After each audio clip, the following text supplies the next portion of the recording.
시선 집중. 지금 가장 화제가 되고 있는 스포츠 뉴스를 파헤쳐보는 시간이죠. 스포츠 핫 이슈. 오늘도 KBS 스포츠국 정현호 PD와 함께합니다. 안녕하십니까? 네, 안녕하십니까?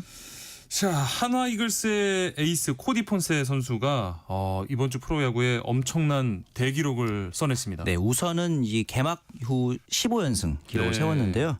이 연승 기록은 물론 이제 과거에 정민태 선수가 22연승까지 기록을 하긴 했습니다만 네. 이 기록은 시즌을 거듭하면서 이어진 기록이고 개막 이후로만 따졌을 때는 종전 기록을 봤을 때는 이제 정민태 선수가 기록했던 14연승, 박철순 선수와 정민태 선수가 기록했던 14연승이 최고 기록이었거든요. 네. 폰세 선수가 개막 이후로 15연승이라는 KBO 리그 사상 최초의 기록을 또 세우게 됐고요. 네. 여기에 이어서 이제 이 코디 폰세 선수가 또 200개의 탈삼진을 또 뺏어내면서 또 하나의 새로운 기록을 세우기도 됐는데 네. 폰세 선수가 지금 삼진 페이스가 굉장히 빠른 편이거든요. 네. 이 페이스대로면은 사실 그 전에 이제 미란다 선수가 기존에 경신했던 한 시즌 최다 탈삼진 기록까지도 아마 새로 세울 수 있지 않을까라는 네. 또 이제 기대가 되기도 하고요. 여기에 더해서 아마 가장 기뻤을 사람은 김경문 감독이었을 것 같아요. 그렇죠, 그렇죠. 김경문 감독이 또 이제 프로 통산 1000승이라는 또 굉장히 의미 있는 기록을 폰세 선수의 승리를 통해서 또 챙겨받게 됐습니다. 네. 이렇게 프로야구 통산 1000승을 기록한 감독은 역대 세 번째 감독이거든요. 예. 그러면서 이제 김응룡, 김성근 감독 너무나 유명한 이 두 명의 전설들. 감독에 이어서 세 번째 김씨 감독이 공교롭게 세 명 다 김씨 감독인데 그러네요. 이 세 분이 또 이제 프로야구 통산 1000승 고지에 오르게 됐습니다. 그러면서 이제 김경문 감독에게는 사실 뭐 올림픽에서도 금메달을 따봤고 네. 이제 남은 거는 딱 하나. 아마 이제 KBO 리그의 우승이 아하. 본인이 이루지 못한 마지막 이제 목표가 아닐까라는 또 생각이 들고 그 네. 중심에는 역시나 탈삼진 승리 모두 앞장서서 따내고 있는 네. 폰세 선수가 있지 않을까라는 생각도 듭니다. 진짜 이 기록이 대단하다고 느껴지는 게 지금 이번 시즌에 뭐 미국이나 일본에서도 200 탈삼진 고지 오른 투수가 아직 없다고 하던데. 맞습니다. 이런 분위기면은 폰세 내년에는 KBO 리그에서 못 보는 거 아니냐. 하나 빼고 다른 팀들은 다 이거 환영하고 있는 분위기 같기도 하고요. 그렇죠. 이제 뭐 네. 이런 얘기들이 있죠. 9개 구단 팬 일동 폰세 선수의 메이저리그 진출을 응원합니다. 뭐 이런 이야기했는데 네. 제가 보기에는 일단은 폰세 선수도 내년에 메이저리그 구단에서 제의가 올 것 같긴 해요. 네. 왜냐하면 네. 워낙 스터프도 압도적이고 나이도 그렇게 많지 않은 편이고 사실 폰세 선수가 일본에 있을 때부터 물론 성적과 구위 자체는 좋았으나 항상 발목을 잡았던 게 부상 이력이거든요. 그때도 초반에는 잘 던지다가 시즌 중반부터 부상 낙마하는 경우가 굉장히 많았는데 네. 이번 시즌에 지금 폰세 선수가 물론 한화 이글스가 관리를 잘 해주고 있긴 하지만 한 번도 로테이션을 좀 거르지 않고 네. 꾸준하게 아프지 않고 던지고 있다는 점은 분명 메이저리그 스카우터들에게는 기존에 가지고 있었던 단점들이 많이 보완됐구나라는 네. 긍정적인 메시지를 줄 수 있을 것 같아서 그렇죠, 그렇죠. 이제 만약에 이제 한화 구단 입장에서는 이렇게 보면은 사실 폰세도 폰세지만 원투펀치를 이루고 있는 와이스 선수도 메이저리그에서 주목을 할 수 있어요. 이렇게 되면 내년 시즌에는 이 두 선수가 만약에 메이저리그에 진출하게 된다면은 한화 구단 입장에서는 굉장한 출혈이 되겠죠. 그렇죠. 그래서 더욱더 뭐 이제 김경훈 감독 위하 이제 모든 선수들이 이번 시즌에 반드시 좀 우승을 이뤄내고 싶다 그런 마음으로 가득 차 있지 않을까라는 생각이 또 듭니다. 그렇죠. 한화는 지금 이 분위기를 그대로 이어서 1위 재탈환을 노릴 텐데 네, 지금 뭐 1위 싸움도 그렇지만 3위 싸움이 치열해질 걸로 보여요. 네, 그렇죠. 지난 시간에 롯데까지 해서 3강 체제가 좀 굳어지고 있다 하셨는데 그러고 나서 지금 롯데가 최근에 계속 연패 기록하면서 승수를 못 쌓고 있습니다. 제가 잘못 본 것 같습니다.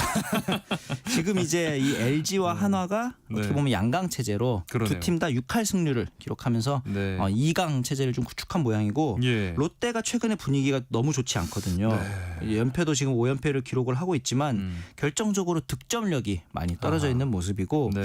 롯데 같은 경우는 굉장히 좀 특이한 기록을 가진 구단인 게 팀 타율 1위, 팀 안타 1위, 뭐 팀 2루타 이런 팀이 가질 수 있는 타격적인 기록에서는 모두 지금 2위, 1위를 달리고 있는 상황이거든요. 네네. 그런데 단 한 가지 기록에서는 압도적으로 최하위를 기록하고 있는 수치가 있습니다. 바로 뭐죠? 홈런입니다. 아, 이렇게 타격의 특이하네요. 팀인데 희한하게 홈런이 압도적으로 1위인 삼성과 2배 가까이 차이가 나는 수치거든요. 아이고, 네. 그래서 제가 보기에는 롯데 야구를 좀 보다 보면은 안타 출루는 자주 하는데 결정적인 장타가 나오질 않으면서 이제 병살타라든가 이렇게 좀 잔루가 많이 쌓이는 야구들을 많이 하고 있거든요. 아하. 결정적으로 이렇게 이런 상황이 지속되는 것은 결국은 거포의 부재가 필연적으로 나올 수밖에 없는 팀 타선의 사정이 아닌가 또 그런 생각이 듭니다. 네, 계속해서 끝까지 치열한 프로야구 경기들 지켜봐 주시고요. 네. 다음으로는 미국으로 간 손흥민 선수 소식 살펴보면요. 뭐 예상보다 빠르게 데뷔전을 가졌어요. 네, 지난주 토요일이었죠. 네. 경기에 이제 63분에 교체 투입이 되면서 또 이제 페널티킥을 유도해내는 굉장히 네. 좋은 활약을 보여줬는데 그러면서 이제 우리나라 팬들 입장에서는 손흥민 선수가 왜 페널티킥을 차지 않았을까 조금 네. 아쉬워하기도 맞아요. 했었는데 네.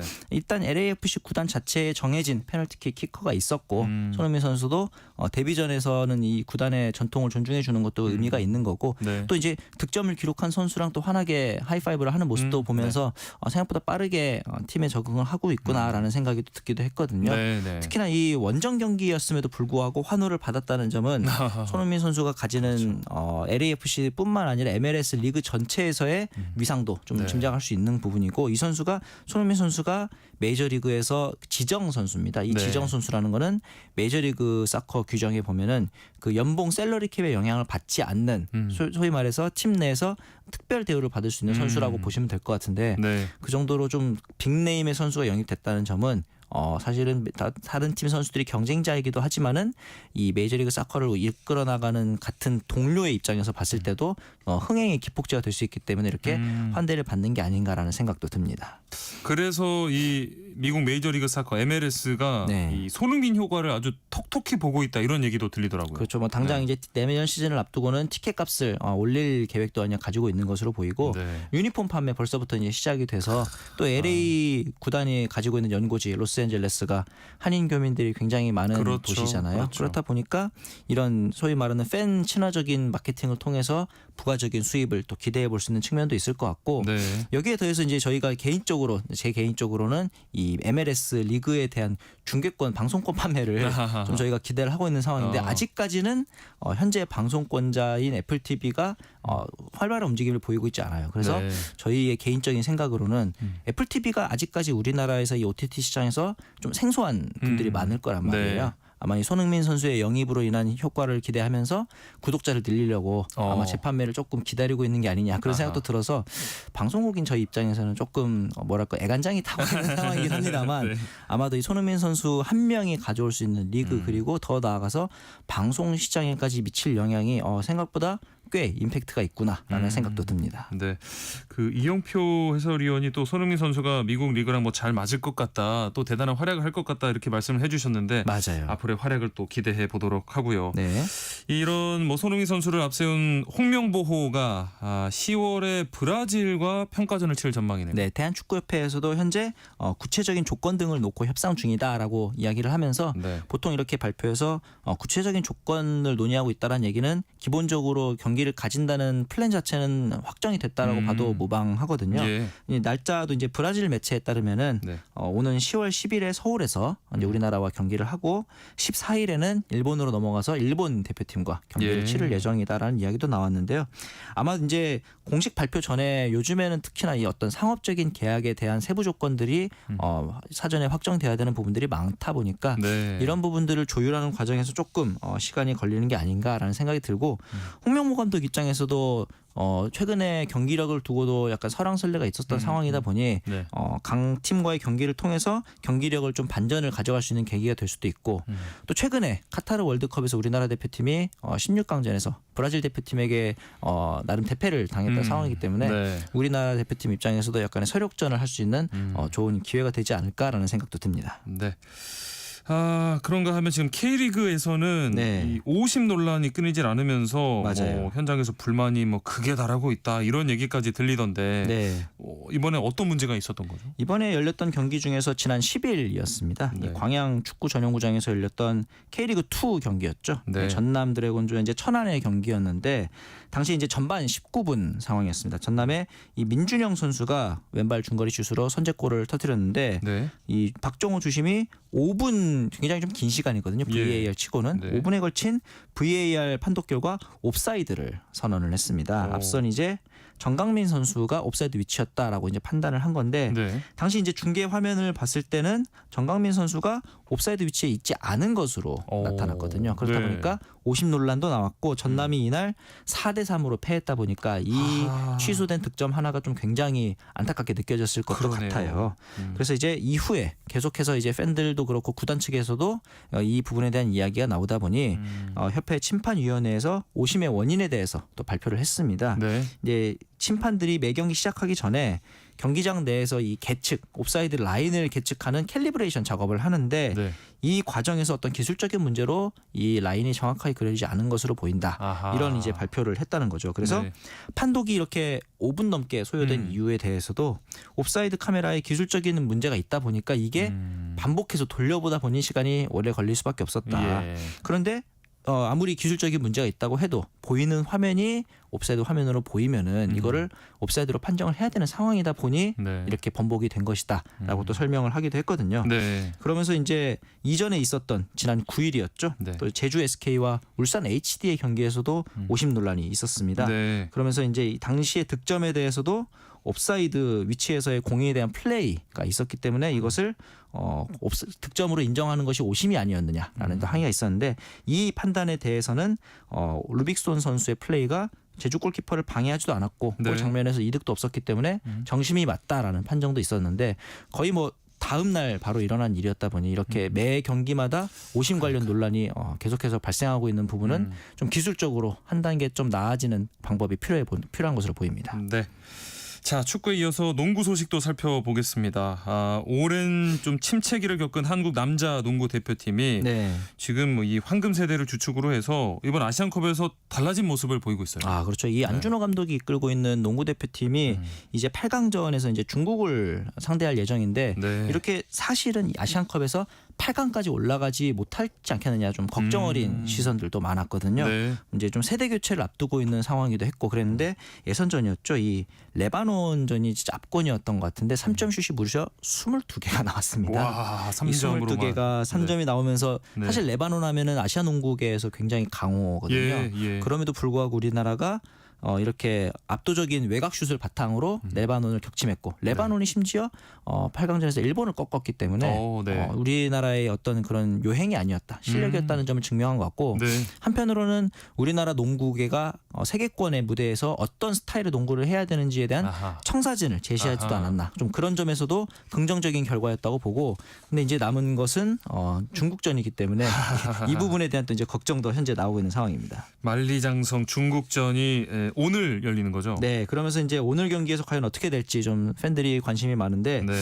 일단은 리바운드에서 지난 괌전에서 우위를 보였기 때문에 선수들의 경기력 그리고 조직력이 어느 정도 올라왔다는 점에서는 긍정적일 것 같아요. 네. 그리고 역시나 이 에이스 역할을 해줘야 될 여준석 선수가 부상에서 복귀를 합니다. 예. 네, 기존까지는 이제 뭐 유기상 선수라든가 외곽에서 이현중 선수라든가 외곽에서 활약하는 선수들은 그대로 있지만 여전히 중심을 잡아줄 선수가 부족하지 않나라는 걱정 어린 시선이 있었는데 네. 이런 부분에 있어서도 여준석 선수의 합류 굉장히 좀 반가울 것으로 예측해 봅니다. 네.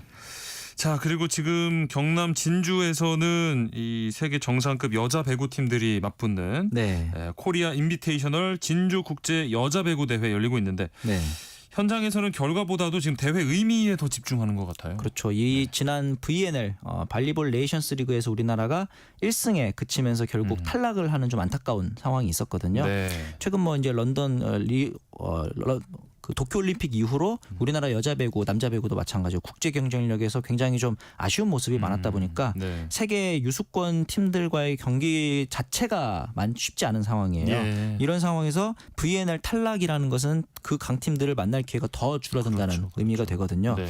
그런데 이런 상황에서 이렇게 코리아 인비테이셔널 대회를 통해서 세계 정상급 프랑스, 캐나다, 일본 이런 팀들이 우리나라 대표팀과 경기를 가질 수 있는 좋은 기회가 될 것 같고 보통 이런 경우에 세계 그 국가대표팀들이 1군급 선수들로 데려오지 않는 경우가 많아요. 그런데 그렇죠. 이번 인비테이셔널 대회는 굉장히 수준급 있는 1군 선수들 위주로 다행히 좀 만날 수 있기 때문에 네. 좋은 경험이 될 것으로 보이거든요. 네. 참고로 1차전 아르헨티나전에서는 우리나라가 3대1 세트 스코어로 졌고 어제 열렸던 프랑스와의 경기에서는 3대2로 패배했는데 어쨌든 지난 발리볼 네이션스 리그에서 우리나라가 프랑스를 상대로 3대0으로 패배를 했었단 말이죠. 네, 네. 그럼에도 불구하고 이번에는 세트 스코어 3대2까지 풀세트까지 끌고 갔다는 점에 대해서는 특히나 이 강소희 선수가 지난 1차전에서 단 1득점에 그쳤었는데 프랑스전에서는 이제 15득점을 기록하면서 컨디션이 많이 올라오는 모습이 또 있었습니다. 그래서 예. 이런 부분들에 대해서는 이제 조금씩 페이스가 올라오고 있지 않느냐. 그리고 가장 아마 많은 팬들이 기다리고 계실 내일 모레죠. 16일에는 또 한일전이 열립니다. 한일전. 네. 객관적인 전력에서 압승을 기대하기는 조금 어려운 상황이지만 날짜도 이제 광복절 다음 날이기도 하고 그러네요. 우리나라에서 열리는 만큼 일본전에서 좀 좋은 경기 결과 있다면은 대한민국 대표팀에게 또 좀 좋은 낭보가 있지 않을까 그런 또 기대를 해보게 됩니다. 네. 스포츠 핫이슈 오늘은 여기까지 하겠습니다. 지금까지 KBS 스포츠국 정현호 PD와 함께했습니다. 오늘 말씀 고맙습니다. 네, 감사합니다. KBS 세상의 모든